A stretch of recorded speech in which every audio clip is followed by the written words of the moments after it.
Hello and welcome. I'm Dr. Adam Dorsey, a psychologist in Silicon Valley and the host of SuperPsyched, a podcast dedicated to supercharging your life. Each episode contains fun, high-quality interviews with experts looking at psychology from all angles.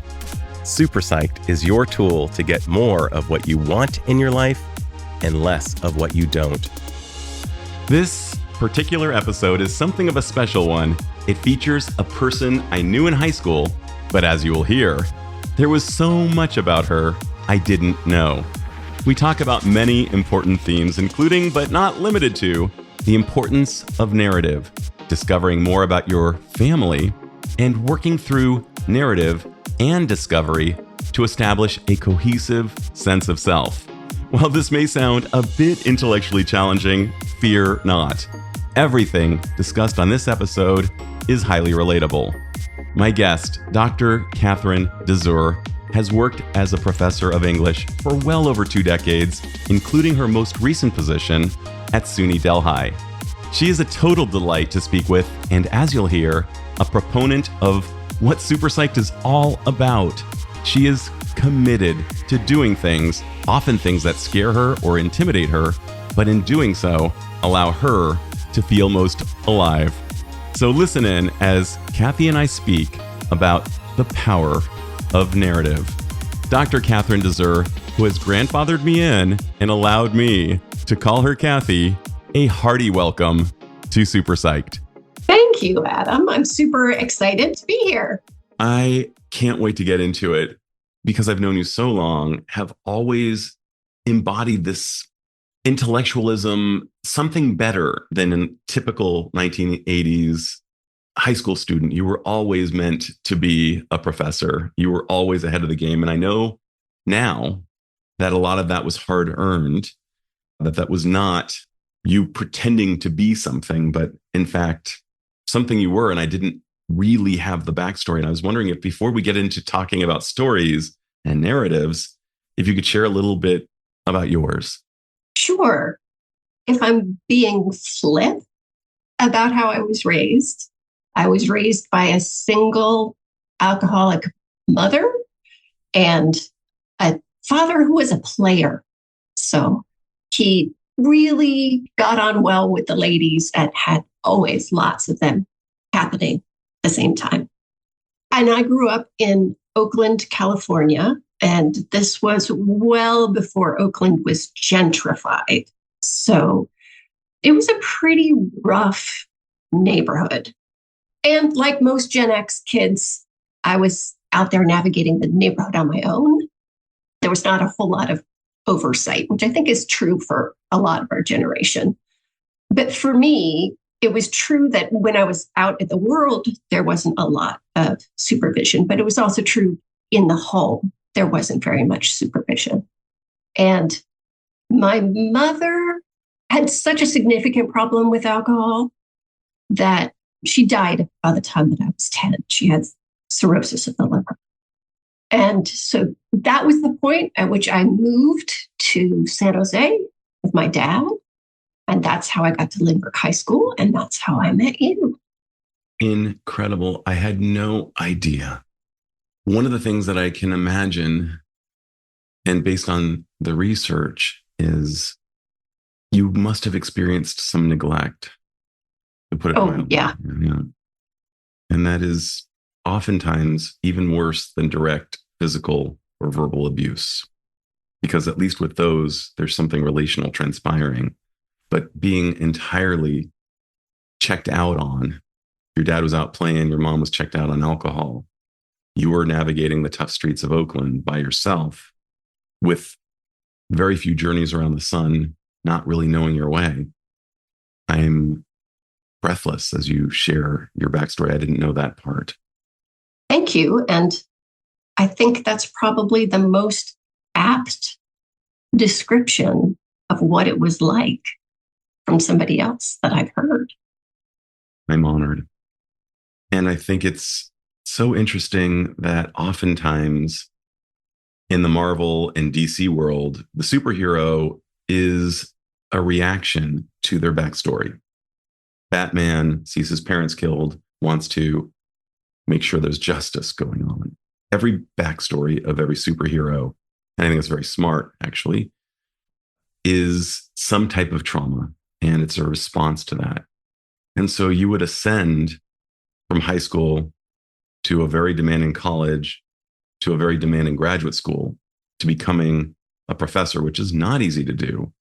And interestingly, a professor of English and literature, understand correctly, whereby stories are created from fragments, as if the fragments of your story are experienced both vicariously as you read other people's stories and attempts to put together these fragments, and you doing that yourself. I was wondering if you could talk a little bit about your own healing process as it relates to story itself and to creating a cohesive narrative.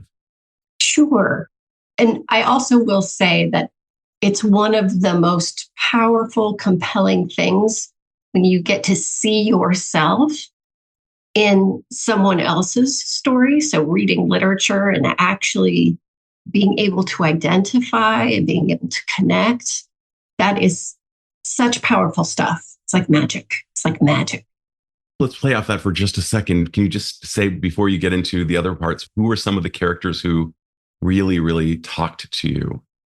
Some were very close when I was young, very close reflections of who I felt I was. I think it's Frances Burgett who wrote this book, A Little Princess. And it's all about this young girl, Sarah, and her family's very, very wealthy. She's with her father and he puts her in a boarding school and she's very coddled. And then he dies, bankrupt. And so they turn her into a scullery maid at the school. And then eventually a neighbor kind of decides that she'd make an interesting project, I guess, trying to make her life a little bit better. And just that core experience of feeling like there's this sudden change, a sudden loss, a sudden grief that then just transforms everything, just makes everything different. Now, in my case, it was a little bit different from Sarah's experience because Sarah went from wealth to poverty. And I went from real poverty where there wasn't always enough to eat. And the electricity was always about to be cut off. From that to living with my father in this very middle class existence where there was plenty of food, where I actually had a canopy bed, where the streets were safe to wander around. So it was like culture shock. And it was the same kind of culture shock that the character had experienced, only in reverse. Incredible. So I actually talk about art imitating life and life imitating art. I have actually, to some extent, fractured the narrative by wedging in with that question about the character who spoke to you. But let's go back. How has writing and kind of picking up the pieces through story and narrative helped you in your own journey? It's been really, really transformative. Like most people, I love stories, but the stories that I have told myself have not always been particularly helpful or even particularly true. And so I heard this great speaker once, and I just loved the way that she phrased this. She was saying, information from nowhere lands here, becomes fact for me. And I go with it, right? Totally. Because having an explanation, having a story feels better than not having any story at all and not understanding what's going on or why it's happening. So we make stuff up, right? To make sense of it, even though it could actually be very harmful to make up these stories. Right. And so when I started, I've been working on this set of personal essays that were inspired by a move that I had to make. And I was having to go through all my things and make decisions about, was I keeping them? Was I letting them go? And so I started writing about each of these really meaningful objects to me. And each of those objects were so meaningful because they were so integrated with my life experience. And so thinking about them had me thinking about the past, had me considering all the relationships that were occurring at the time. And then one of the things I found absolutely amazing was when I did research, suddenly I had some contexts that I had never had before. And it really changed how I saw some situations. Can you be more specific? Sure. For instance, I was with my mother and she was a single mother and my father was kind of off. And for a very long time, and to be honest with you, even now a bit, I was so angry with him for not saving me from my childhood. And then I was doing some research about a very uncomfortable object for me. It was my grandfather's gun that had been passed down to my dad. And it meant that I was on some DNA sites. And my daughter had been really excited about doing DNA because she was super into genetics in school. So she got her a kit for Christmas. And so, like thousands of people who do these at-home kits, there was a surprise, a pretty big surprise, which was that the dad who raised me isn't actually my biological father. And that he knew that, and he still chose to be my dad. And that all of a sudden changes everything. It's another one of those moments where suddenly I understand why he was doing what he was doing, how he was navigating this tremendously difficult situation and actually doing it well, all things considered. And there were other times where I had this very vivid memory, for instance, of a Christmas where I had one gift that I really wanted. I think I was 6 and I really wanted an easy bake oven. Remember those? Kidding. Saturday morning cartoons come on. That ad comes on. I don't care what. I need to have this ability to make my own cookies out of their stupid stuff. Right. The tiny little pies, tiny little cake and everything, right? So I really wanted that. And so I knew that my father had got that for me for Christmas. And I knew it was the big package, right? So I waited till the end and I opened it. And my mother said, "What is that?" And I explained, and she said, "That's a stupid gift. That's just dumb. If she wants to cook, she can do it in the regular oven. You need to take that back to the store," which he did. And what I didn't know until very recently, the story had always been my mother kept asking my father for a divorce and he wouldn't give her one. And he had an interest in lying about this to kind of keep all the other women at bay from thinking that he might make a commitment to them. Right. But then I found the legal document of the divorce. So the divorce had actually happened, and it had happened right before that Christmas morning, very close in conjunction with it. So of course they were fighting. Of course there was tension. Of course there was a lot of back and forth about who gets to do what and why and who gets to be the good parent and all this kind of stuff. And so even though that doesn't make that experience less painful, it does explain it some. And it also gives me the context to realize that had nothing to do with me. This just goes to show how little we know of each other when we're walking the halls in high school. First of all, obviously, you didn't know this until you were an adult, but I didn't know any of your backstory in high school. And I'm guessing that was intentional. Quiet one. Yeah.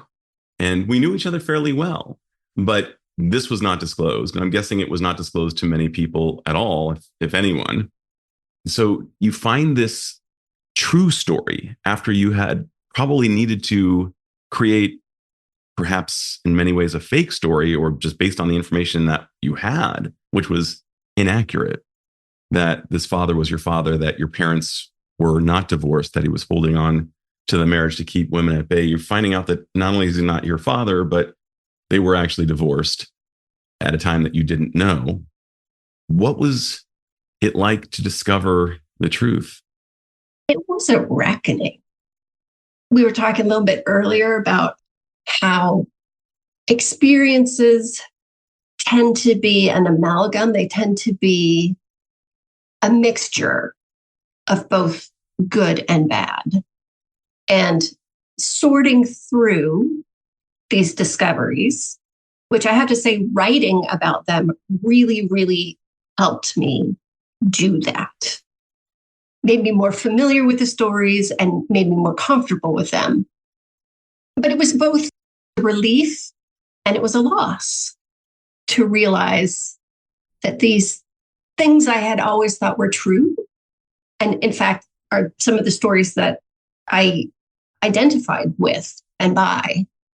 It's not that they weren't true at all, because my dad is my dad. He did raise me, right? He may not be my biological father, but he definitely is my father. But that it wasn't the whole truth. It was both an experience of relief, I guess. Like, oh, now I get it. Okay. That makes sense. That finally makes sense. But also, I still sometimes, when I see him, he's in a nursing home right now. When I see him and I'll think, oh, he just turned 96. I have good genes. And then I have to remember, actually, I don't have his biological genes. I have somebody else's. So it's a kind of loss, but it's a kind of gain all at the same time. There's something about not knowing the story and trying to create some form of a cohesive narrative when you know deep down something is just a little bit off. It's almost like walking through life with a rock in your shoe. Just there's a discomfort. There's a sense that something doesn't make sense. And then when you finally find out the truth, it's like, oh, okay, now I'm relieved of the rock. And there's also a sadness too. There's a relief that the rock is gone. Yeah. The rock is gone. Oh my gosh. Just on a very silly note, when I broke my jaw, I don't know how I broke my jaw. And everybody asked me. The only thing I know is I was riding my bike very fast. And the next thing I knew, I woke up and I felt like a cartoon character who, I don't know if you remember those Looney Tunes where you'd see like hippopotamus with his mouth coming out of his mouth, essentially. And then it going back in. It felt like my mouth had come out of my mouth. And everybody asked me what happened. And I had to create a story just to satisfy them because I still don't know. All I know is I flipped over my handlebars, split my head open and broke it in 3 places. But I was said I hit a rock and I flipped. That's not true. I don't know. All I know is it felt like the world was shaking. And the next thing I knew, I woke up. So I still don't know how it happened. And it's uncomfortable not knowing, even on that relatively silly story compared to one's entire existence and backstory, and not knowing and then finding out, oh my gosh, this man who I thought was my biological is not. Did you ever tell your father anything about that? Wow, Dad, I know that you're not my biological dad. I did not. I chose not to do that for a few reasons. One was that I had found a note that he had written in his things with my biological father's name on it. And it was clear that he had been thinking about whether to tell me or not tell me about that. And he had chosen not to. And I'm okay with that decision. I don't feel like somehow that was a bad decision. But I decided that he could only ever feel bad if he thought that I knew that he wasn't my biological dad. And that could only cause him anxiety and worry, when for me, he is my dad. So I don't want him to feel that fear or that worry or anything. And then the second part of it is that at this point, he's 96. He has pretty severe dementia. So I think even if I told him, he wouldn't remember. Right. So it just seemed hurtful. Totally. Rather than helpful to come out with that information with him. But on the other hand, it's still important for me to be able to articulate that information, since that's my experience. And that's part of what makes me who I am. And so these days, I'm pretty open about that once I made that discovery. I have 6 half siblings that I had no idea that I had. And I've been in contact with 5 of them. You read my mind. I wanted to know. Yeah. So I feel like the writing and the speaking and the sharing that I do, it's mine. It's my information. It's my experience. And I get to share that how and when and where I want with whom, because that's part of owning your own voice. Something that you just said was about your bike accident. And maybe this isn't really fair of me in terms of narrative, but I think telling the story of how you don't know the story is a story. I didn't have that insight when I was 10, and that's how I tell it now. I do tell the fact that it remains an X-file. I have no idea. I have no idea what happened. See, that's a true story. That's a true story. The true story is that you don't know the story. But here's something else to that true story. I'm just going to share it with you because it's just so weird. Many years later, that very spot where I broke my jaw would be the place I would get married. Just coincidentally. Wow. It was my childhood synagogue, and they were building. And I was riding my bike over some of the building activity. And that would become the sanctuary and the pulpit. And I'm pretty sure that where I broke my jaw is pretty close to the pulpit itself, which is really weird. So I'm able to articulate it now, but you're speaking to a basic psychological truth. We hear a noise or we feel a rumbling in our stomach, and we need an explanation immediately, if not sooner. And we do this with our very inefficient thing between our ears. I should say very efficient thing between our ears, but often very inaccurate. It's not necessarily trying to come up with the best answer. It's trying to come up with the answer that will allow us to survive. So there's this negativity bias. When we hear the rustling of the leaves, we don't assume squirrel. We assume it's a lion. Oh my gosh, what's in there? It's probably a snake. It's going to kill me. And of course, it's a mourning dove with her chicks walking through. It's nothing to be afraid of. But we need an explanation. That's how our brains work. And I'm taking your father now into my thoughts, and I'm appreciating him so much. I'm loving this man who assumed the role of father, took you under his wings, even though he was a philanderer, even though he had all of these aspects to himself that might not be perceived as virtuous. He had the virtue to say, I will launch you. I will shelter you. How do you hold him in your mind? Those are my thoughts. That is very close to how I feel about him now. I, of course, still have, because part of what we've been talking about this whole time is narrative and truth. So I still have to acknowledge that there were things about my childhood he could have changed for the better and did not. That he had more power than he exercised. But it also makes me appreciate so much more what he did do, especially after my mother died, taking me in, raising me, sending me off to college, helping me through grad school. It's almost like, but it's not really like this. what I just was about to say doesn't make sense, so I'm not going to say it. Yeah, it just gives me a deeper appreciation for what he did do. Say what didn't make sense, and let's see if we can make sense of it. Okay. I was going to say that it's almost like he did extra. But then I didn't like that because step parents do that kind of thing all the time. And that's just what parenting is. So I don't think saying something like, well, because he doesn't have a biological connection, he's not expected to be parental to a child that he's a parent of. Do you see what I'm saying? 100%. And that in some ways it was more of a human act rather than extra. It was his capacity to see, here's a child who does not have her mother. I have been with her mother. I was married to her mother. I will take her on as my own and no one will know. And that may be a part of our natural capacity to care. Yes, exactly. That's a much better way to describe. I don't think I've had so many gaps in my thinking on any episode because I get tearful when I listen to you and it stirs up so many emotions. Here's this person I've known but haven't known at all.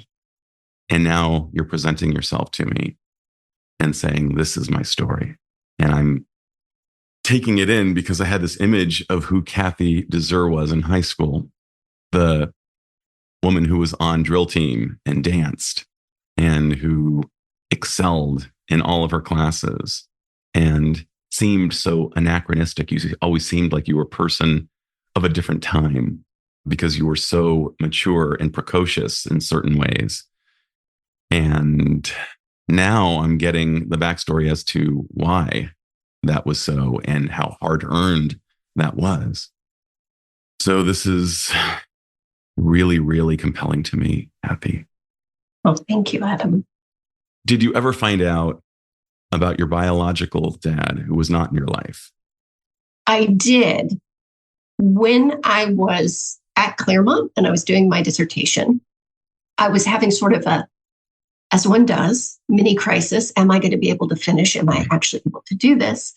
And my mother had been a graduate student in sociology at UC Berkeley when she died. And I felt like, well, my mother never finished, so why do I think that I can finish? And actually, it was my father who told me, oh, well, your mother did have an affair with her dissertation director. And honestly, considering his affair pattern, I thought that was fair play. Totally. Good for the goose, good for the gander. Yes. But then she, rather late in life, because she was 40 when she had me, unexpectedly fell pregnant. And that professor was not interested in leaving his wife, who he was married to at the time. And so my father stepped in and actually signed the birth certificate. So it's his name on the birth certificate and everything. My father's name was Art Stinchcomb. He was a very, very, very brilliant man by all accounts. Won all kinds of awards, went to college at 15 because he was precocious, done with what he could do. Yeah, he was precocious. And weirdly, I discovered that I have all this English ancestry genetically that I did not know that I had. I always thought that I was German, Dutch, and Eastern European, the Eastern European being my dad's side. But I have all this English heritage. And it turns out that Stinchcombe is a town in England. Oh my gosh. And that our family actually appears in William the Conqueror's Doomsday Book. So there's this long, long history. And you know what else I love about it? My brother was telling me that how the Stinchcombes got into Canada and North America was one kind of sold himself into indentured servitude because he was so far in debt, he just had nothing. And his choice was either indentured servitude or prison. So he chose to head to America. And that was all before the revolution even. So yeah, it's weird. It's weird what you end up finding out when you research yourself. You think you know yourself. Yeah. And there are You think you do. And there are these shows on TV where I believe it was Lisa Kudrow, who played Phoebe on Friends, who has this show called something like Who Do You Think You Are? And you find out, oh my gosh, this is where I come from. And it's part of our identity, sure. And it's certainly the genes inform us. And the old question of which is more relevant, nature or nurture. And it seems that it's both. It depends. Yeah, I think they're just too intertwined. I don't know that you can even truly separate them, especially with the field of epigenetics and stuff like that. It just feels too interdependent to truly be able to pick out. Yeah. So that makes a lot of sense. I'm thinking now about some of the characters who've influenced me, and by seeing them with their vulnerabilities, with their foibles, with their struggles and their honesty. As a dyslexic, I had read less, and up until recently. And a couple of them, rather hilariously, were Ally McBeal, because here's this pretty and beautiful, actually, Callista Flockhart, who showed up on that show, and David Kelly wrote her so well with these just insecurities and fears around love. And then Bill Lawrence comes up with JD on Scrubs, who is this physician and dying for the approval of his elder, Dr. Cox. And that was just me to a T, both of these. And then came in real life, Jon Stewart, who of course plays a character to some extent on the news, on The Daily Show. And then but he also served as a character for me. And it's been said that reading fiction actually can improve one's character, because fictitious characters are written in such a way that they can embody virtues that actually don't exist really in real life. And we can still incorporate them into our own behaviors and be inspired by these role models. So I'm thinking about you and having read The Little Princess and how important it is to engage in literature, how important it is to engage in watching movies. And these are not just entertainment. Oliver Sacks said it so well that every year he reads the New York Times, the living section becomes thinner. And that is a travesty. And that trend seems to be going on. People may binge watch something, but they tend to do it while doing other things. They're texting their friends and not really taking in the depth.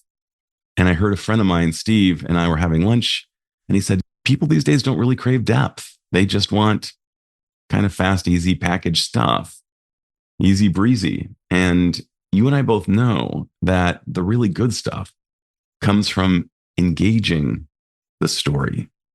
And I'm wondering, what has touched you lately? What has really caused you to say, oh, I relate to this, and this is helpful?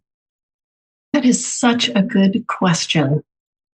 Part of literature's amazing effect, from what I've read in neuroscience, is that it actually activates your mirror neurons. That's right.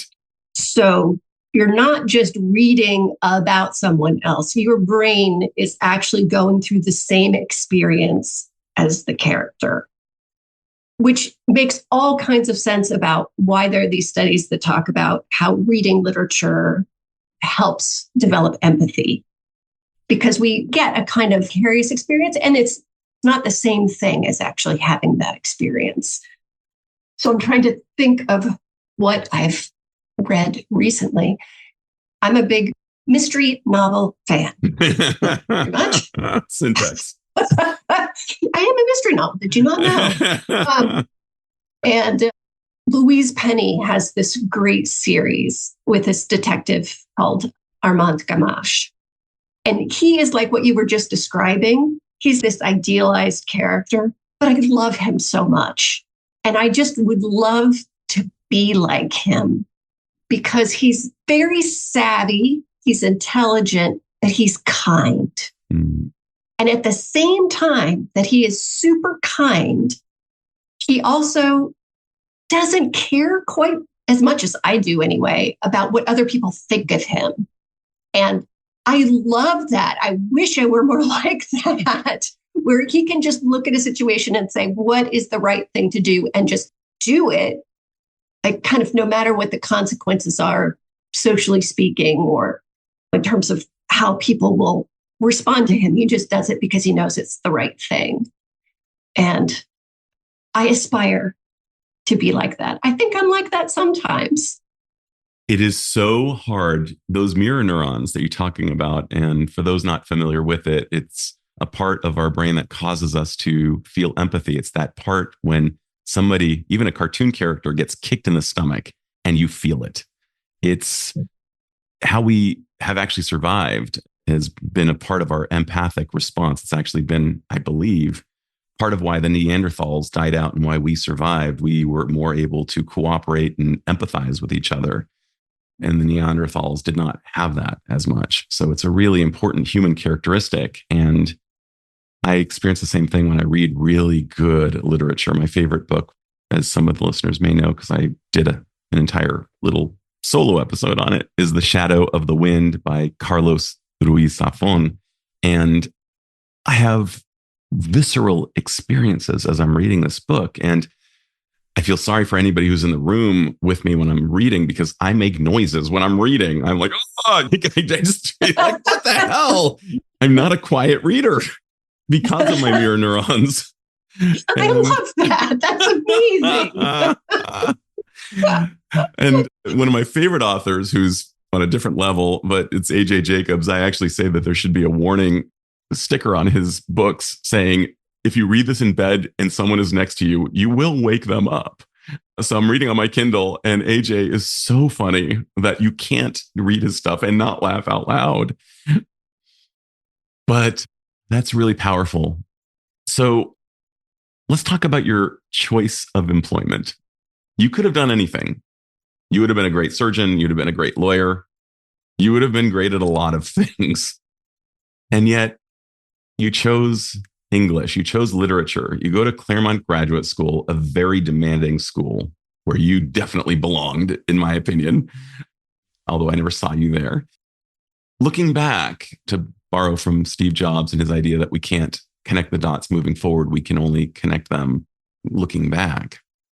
What sense do you make of that choice in your life to become a literature professor at this point? That also is a very good question. And I have all sorts of ideas swarming through my head at the moment. I think in some ways, the field of education and teaching was a kind of natural path for me. My mother, at the time that she died, was trying to complete a graduate degree and become a professor in sociology. And my father was a math professor briefly before he went into the defense industry. I was talking earlier about my half siblings. Of the 7 of us, 4 of us are professors. Oh my God. What are we even talking about? I'm so blown away here. So I think there's got to be some genetics happening. I think so. There. But also being raised very much, for which I'm grateful, with an appreciation of education and what it can do for people, how it can open people up, how it can make them more self-aware, how it can connect them to other people and connect them to the world. And so I grew up with that sort of mindset surrounding education. And so that's a pretty natural thing for me. I will say that my father was disappointed I did not go into medicine, because that is what he really wanted me to do, because that is what he really wanted to do. His unlived dream, a little league dad wanting his son to be the best hitter. Yes, exactly. But I also remember, this is a while ago now, maybe 20 years ago, he had come over to our house and there had been a poem I was working on that kitchen table. And he looked down at it he picked it up, he held it up, and he said, I could never do this. Mm. I could never do anything like this. Wow. And so he did come to appreciate, I guess, my interests in language and my interests in writing and literature, voices, and all that kind of thing. Looking back, how do you feel about having made the decision? You just recently retired. You had every option available to you because you had the intellect and the tenacity and will to handle anything. You chose this. How do you feel about having made that choice? It was the right choice for me. And I feel so lucky that I got the opportunity to have this wonderful career and to have it in a place where, despite its sometimes frustrations, I felt like I could make a real difference for my students. And I could watch them change. And I could be there with them as they made discoveries about themselves and about the world, and gently prompt them along to keep going. And these are students who, rather like me, when I think back on my early childhood before my mother died, a lot of my students come from those kinds of demographics where they come from poverty, or they come from difficult neighborhoods, or they come from traumatic backgrounds. Life is not, for many of my students, presented to them on a platter of privilege. And so it has been a huge honor to be part of their growing and their learning and their becoming. Beautiful. Also a great title of a book by Michelle Obama, Becoming. Oh, yes, Becoming. I love that word. This time in one's life, the 20s, obviously late teens to 20s, is such an unusual time. Meg Jay, who specializes in people in their 20s, talks about it as the defining decade. And I'm thinking that as you confront a stack of papers that you've assigned, almost at times you must have thought yourself to be a masochist, like, oh my God, look at what I've just gotten myself into. I have assigned a class of 30 people 12-page papers, and I have to read 360 pages, most of which are going to be eye rolls and groans. But some of them, I'm guessing, presumptive of me to say most of them, but some of them, of course, were eye rolls and groans. And some of them, I'm guessing, taught you a lot. And I'm wondering, in as much as you've taught your students, what have your students taught you? What are some of the things that have lasted? Ooh, another really good question. My students have taught me and reaffirmed for me the value of perseverance, of keeping going, even when it's challenging. They've taught me an awful lot about them. They've shared their stories with me, and that has helped me expand my own understandings, my own relationships to them and to the world. I just feel like I have more connection because of them and because they're willing to share what is true for them. And I'm thinking about the people who see me professionally. They've taught me so much over the years. In many ways, more than any graduate school course could have taught me. Some of whom have embodied courage, and I'm sure you've seen this as well in the papers you've read. And due to those lovely mirror neurons and us being open to really taking in the experience of another, which, by the way, this is a poorly paraphrased quote from Donald Winnicott, and I love it so much. He's a British psychoanalyst. He said something to the effect of, true mental health can be exhibited by our ability to share our story with another and our willingness and ability to take in the story from another. That upload download that we get as people who are traveling through life, struggling, wounded travelers, listening to the tales of others and sharing ours with them. So important. Kathy, I could talk to you all day. I'm going to ask you, is there anything I should have asked but haven't yet asked? I don't think so. Your discussion of Winnicott made me think of, and I'm also paraphrasing this quotation from Anne Lamott, where she talks about how we may each be alone, but we're all walking each other home. God. And that's what I think speaking our stories and listening to other stories is about. It's what we're doing as we walk each other home. I'm going to close on that and ask you my final miracle question, Kathy.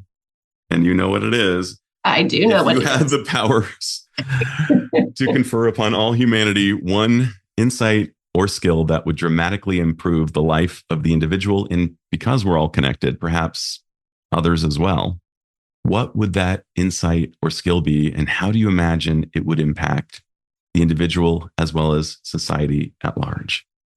Right. Well, since I'm such a fan of stories, I think it would be amazing if people could become aware of the narratives, aware of the stories that surround them, both the stories that other people tell, but also stories that communities, societies, cultures tell, and the stories that we tell ourselves, whether that's about the world or others or about ourselves. And as we become more aware of that, becoming more consciously engaged with those stories and really considering, does this story fit? Is it true? Is it something else? And how might that impact what I do in the world?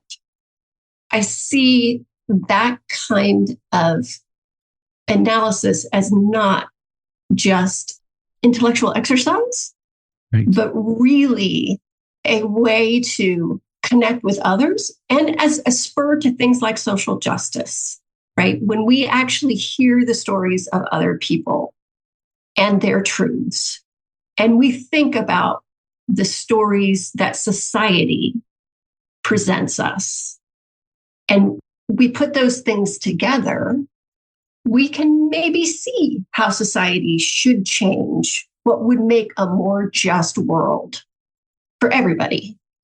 So yes, that's a very grand aspiration. Well, Kathy, I loved our conversation. There are so many insights that you shared that I think are helpful. Your story itself is so compelling that my listeners, I can only imagine, will relate to it and find some healing in it just vicariously through hearing about your childhood struggle and your adult sojourn into finding out more about where you came from and coming to appreciate your father all the more. And thank you. My gosh, I know my high school friend far better now than I could have ever when I was 18. Well, thank you, Adam. It's been such a pleasure being on the podcast and sharing all this with you and talking to you. This is Dr. Adam Dorsey thanking you for listening to SuperPsyched. If you know anyone who might like it or who might benefit from listening, share it.